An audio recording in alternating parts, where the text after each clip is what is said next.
Make some interesting statements here. You talk about, in your prime, how you think you would have maybe stacked up against Shaquille O'Neal, or, you know, well, what do you think would have happened, you versus Shaquille O'Neal today? Because people sometimes lump the two of you together. Yeah, because we're both terrible foul shooters.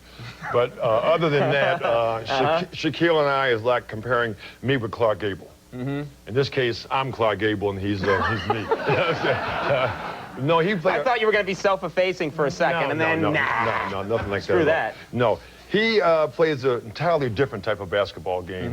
He uses his physicality, and he's a big, strong young man, and that works well in today's game. If he was facing me and other guys of my time, not so good.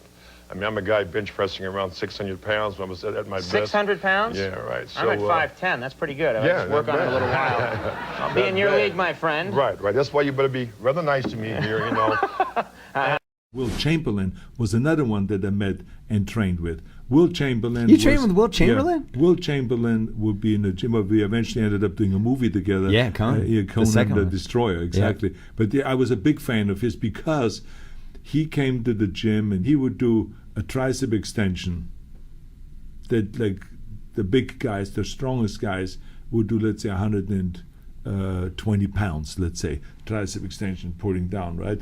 He would come and he would do 150, 170 pounds, Wilt Chamberlain. That's how strong he was. They always said he was by far the strongest person who's ever played in the NBA. Absolutely. I mean, I remember that he lifted me up like with one arm like nothing. I remember. No one can do what he did. No one on the planet of basketball. He's a great athlete. I saw him pick up 500 pounds. I almost dropped off a roof watching him and Johnny Samuel. And I fainted. I went off the roof. A guy picked up 500 pounds, man. To me, when you said strength, one time in a game, Casey Jones tied him up. He was really upset.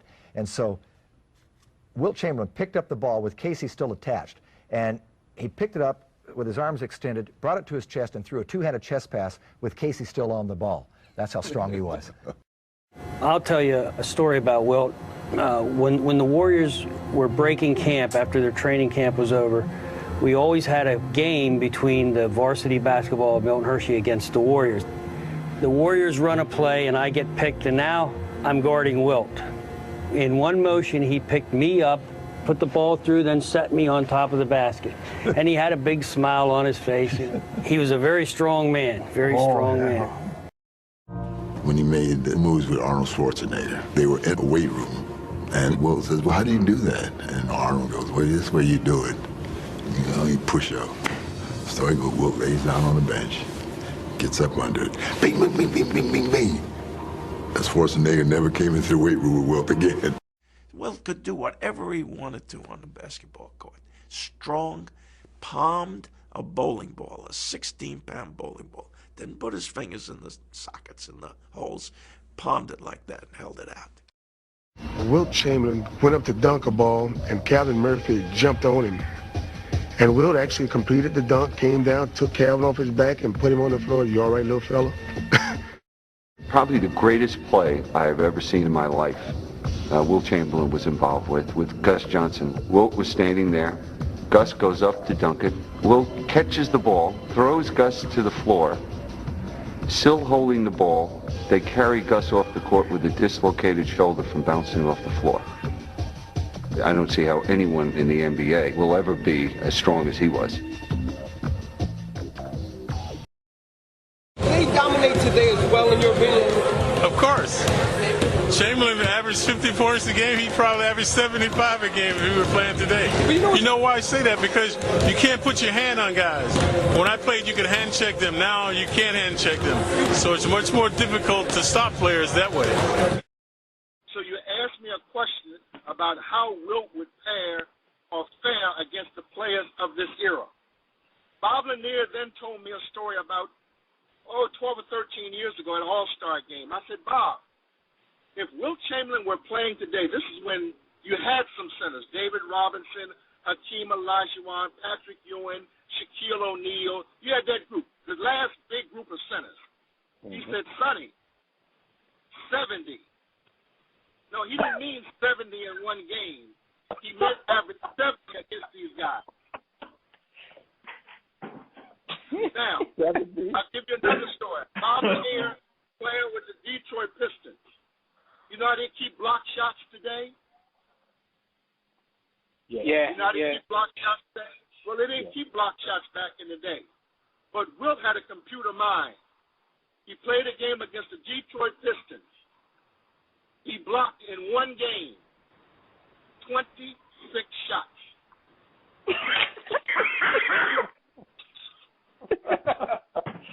And see, it's hard for your radio listening audience and even you guys as younger guys to fathom what I'm saying, because he was greater than the game.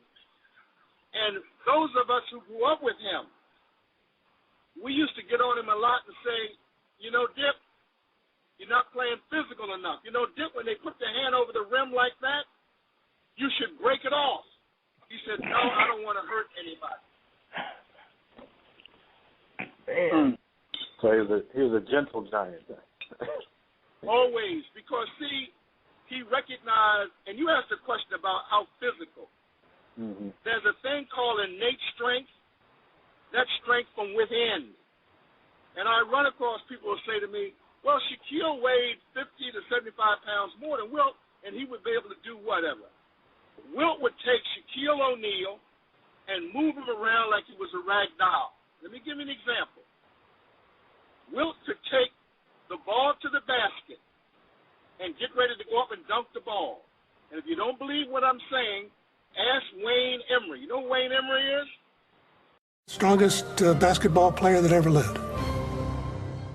Case closed. Okay, first of all, I want to give a shout out and thank you to two channels whose visual clips and audio clips I've borrowed from off of some videos in their channels. One of them is Jaron Arm. He's a NBA and just plain basketball historian. And the other one is Wilt Chamberlain Archive. No one knows more about Wilt Chamberlain than he does. And I strongly suggest that any of you guys who are fans of basketball, in particular the history of basketball, to subscribe to their channels. Put a link to both of their channels in my description box. I just feel like doing this video. It was a friend of mine that actually kind of suggested I do a video like this. And I just wanted to give some more evidence as to Wilt Chamberlain and his dominance, in particular how strong he was. Because it seems as though some people seem to feel as though there's some exaggeration with Wilt.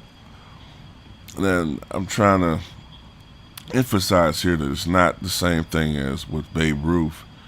Whereas with Ruth, it's a bunch of 90-year-old men who possibly may be over-exaggerating certain things.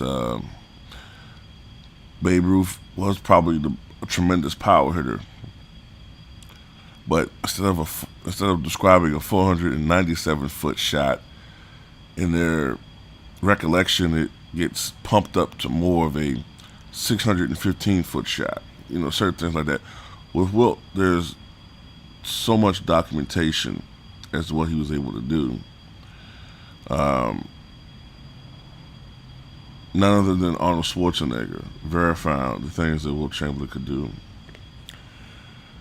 His contemporaries, whether it be sports, friends, family members, all verifying the different things he was able to do, especially in his prime. So I wanted to add a couple of more things to this video. Johnny Red Kerr, who was a longtime NBA player, I think he was the first ever head coach of the Chicago Bulls, and many of us who grew up watching the Bulls during the 1990s remember him being the color commentator on WGN during those years in the 1990s. Well, shortly after Wilt Chamberlain passed away, Johnny Red Kerr said this about Wilt Chamberlain. Quote, "People talk about the strength of Shaq. I think Wilt could have picked up Shaq and thrown him through the hoop. That's no disrespect to Shaq, but Wilt was the strongest guy I ever played against. One of the things he did that will never be broken, and nothing to do with putting the ball in the basket, It was his 48.5 minutes a game that he averaged in one season.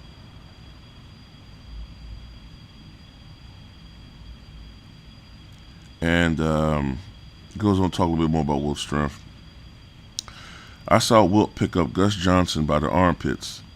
Gus was 6'6", 255 pounds, and not an ounce of fat on him.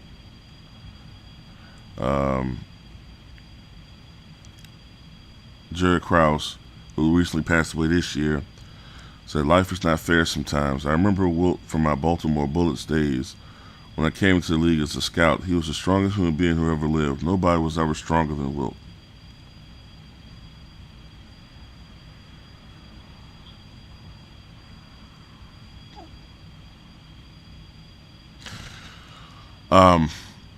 One thing that I remember reading about Wilt Chamberlain and when it pertains to Johnny Red Kerr was one time I think Wilt Chamberlain was being defended by Johnny Kerr. And Wilt Chamberlain dunked the basketball. Inadvertently, the ball hit Johnny Red Kerr's toe. The ball went through the net with so much force that it actually fractured Johnny Red Kerr's toe.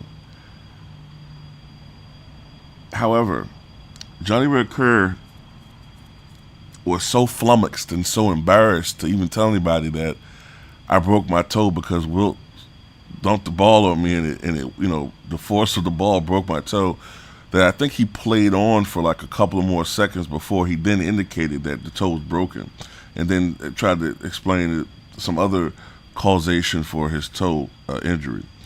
Another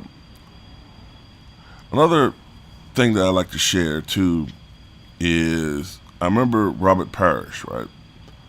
Robert Parrish, of course, was the great center that played for the Boston Celtics in the 1980s. Played in the NBA from 1976 to 1997. Long held the record for most seasons played by an NBA player. That record has since been tied, I believe, by Kevin Willis and also by Kevin Garnett. And if you include the ABA, it's also tied by Moses Malone. Now, Robert Parrish played for the Golden State Warriors, the Boston Celtics, the Charlotte Hornets, and his last year was 96-97 season with the Chicago Bulls, where he won an NBA championship. Now, during the 92-93 season, when the Boston Celtics first played the Orlando Magic during Shaq's rookie year, might have been December 1992, Robert Parrish was asked about, well, just how strong is Shaq? Is he the strongest guy you've played against?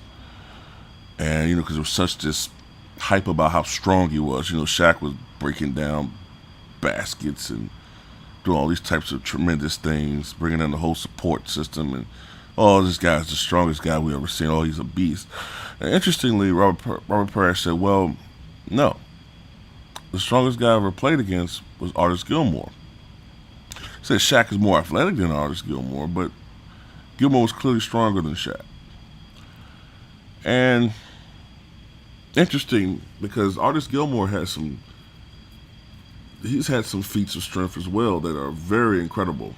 This guy used to just totally physically dominate Kareem Abdul-Jabbar. Kareem hated to play against him. He was a very, very, very strong individual. And there was documentation of what was it? There was some football player for the Pittsburgh Steelers. Can't think of the guy, but it was a big guy. I think the guy was like 6'9" and maybe 280. And Artis Gilmore grabbed the back of the guy's shirt, maybe his jersey, twisted it, and lifted him up off of the ground, totally, like as if he was levitating. So Artis Gilmore was an incredibly strong man. Like I say, he's generally considered the second strongest player in the NBA. Artis Gilmore would just bull everybody around. But the one man he couldn't bully around was Wilt Chamberlain. He couldn't do it. Wilt was just an incredible force. I'm going to end the video on this. We all remember when Shaq had that little weightlifting competition with Charles Barkley. Well, Barkley really wasn't like lifting real weights, but Shaq was able to bench press 400, though barely, and he struggled a little bit with it. He was able to bench press 400 pounds. Now, of course, Shaq is out of shape and hasn't played in a couple years. When Shaq was in his prime, he was able to bench press about 450 pounds. Which is incredible. Well, it's very impressive, I'll say that. Well, when Wilt Chamberlain was 59 years old, now remember, this is just 4 years before he was able, this was 4 years before he passed away, excuse me. He was still able to bench press 465 pounds. And this is documented. When Wilt was at his peak, he was able to clean and jerk 375 pounds and deadlift 625 pounds. I'm looking at an old article. It's really old. I think it's from the 1960s. And it talks about the strong man, referring to Wilt Chamberlain. And it's the first Red Auerbach, then the coach of the Boston Celtics, quote, "He's the strongest man I've ever known.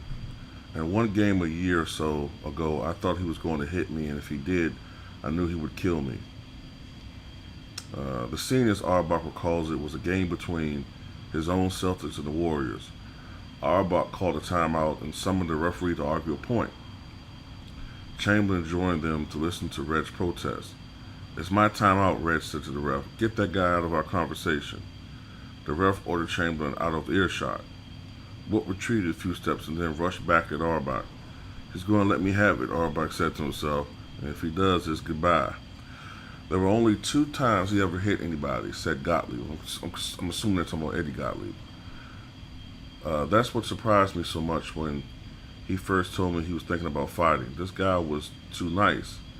He let the opposition belt him and push him around, and I was always telling him he had to hit back or they'd never get off his back, and he said he was afraid to hit anybody because he might kill them. "Maybe," said Red. That's what Sam Jones had in mind when he grabbed a stool one day that Wilt came after him. That was another Warriors-Celtics game. Jones had been helping out double-teaming Chamberlain. Wilt finally had too much of it. Jones grabbed a stool off the floor and waved it menacingly. "That's the strongest man in the world," Sam explained later. "I didn't have a gun. I had to even it up some way if he kept coming." "I don't mean the time with Jones," said Gottlieb. "A few years ago, he belted Tommy Heinsohn and wound up with a swollen right hand, and that cost us a championship. The other time he threw what I think was the longest punch I ever saw at Clyde Lovelet. It hit him on the chin, and Lovelet went down and didn't have any intention of getting up afterwards." "I couldn't blame Lovelet," said Cohen. "I'll tell you how strong Wilt Chamberlain actually is. One day up here, I found a flat on my car and no jack to change the tire. Wilt was only 17 then, but he started to lift the back of the car off the ground with his bare hands when I stopped him. I was afraid the kid would give himself a hernia." Such stories of Wilt's astonishing strength are legend at Kushner's. Wilt was the only bellhop the hotel ever had who carried 6 full suitcases at once up 3 flights of stairs. One summer when work was over and he was returning to Philadelphia, Chamberlain met the bus with a duffel bag over his shoulder. He tossed it easily on the ground at the terminal, but when the driver tried to heft it up off to the baggage rack, he couldn't lift the bag off the ground. It was no wonder. Inside of it were 4 16-pound shot puts and an entire set of weights that Chamberlain still lifts in a bodybuilding regimen he undergoes regularly. "I remember one incident that tops them all," said Milton Kushner, the proprietor of the hotel. "Wilt was in an auto accident some years back. The car rolled over and was completely demolished. Only one part of the car's roof wasn't crumbled, and that was right over the driver's seat where Wilt's head rested. this day, I believe that the strength in his head and neck kept that area above him from being crushed and saved him from being killed. But there's so much documentation about this guy, man. And when people just say, oh, you guys are just making up tall tales, I don't know what people are talking about, man. Some people are just haters of... People will call me a hater of the present, but then I say, well, some of you guys are just haters of the past. Red button.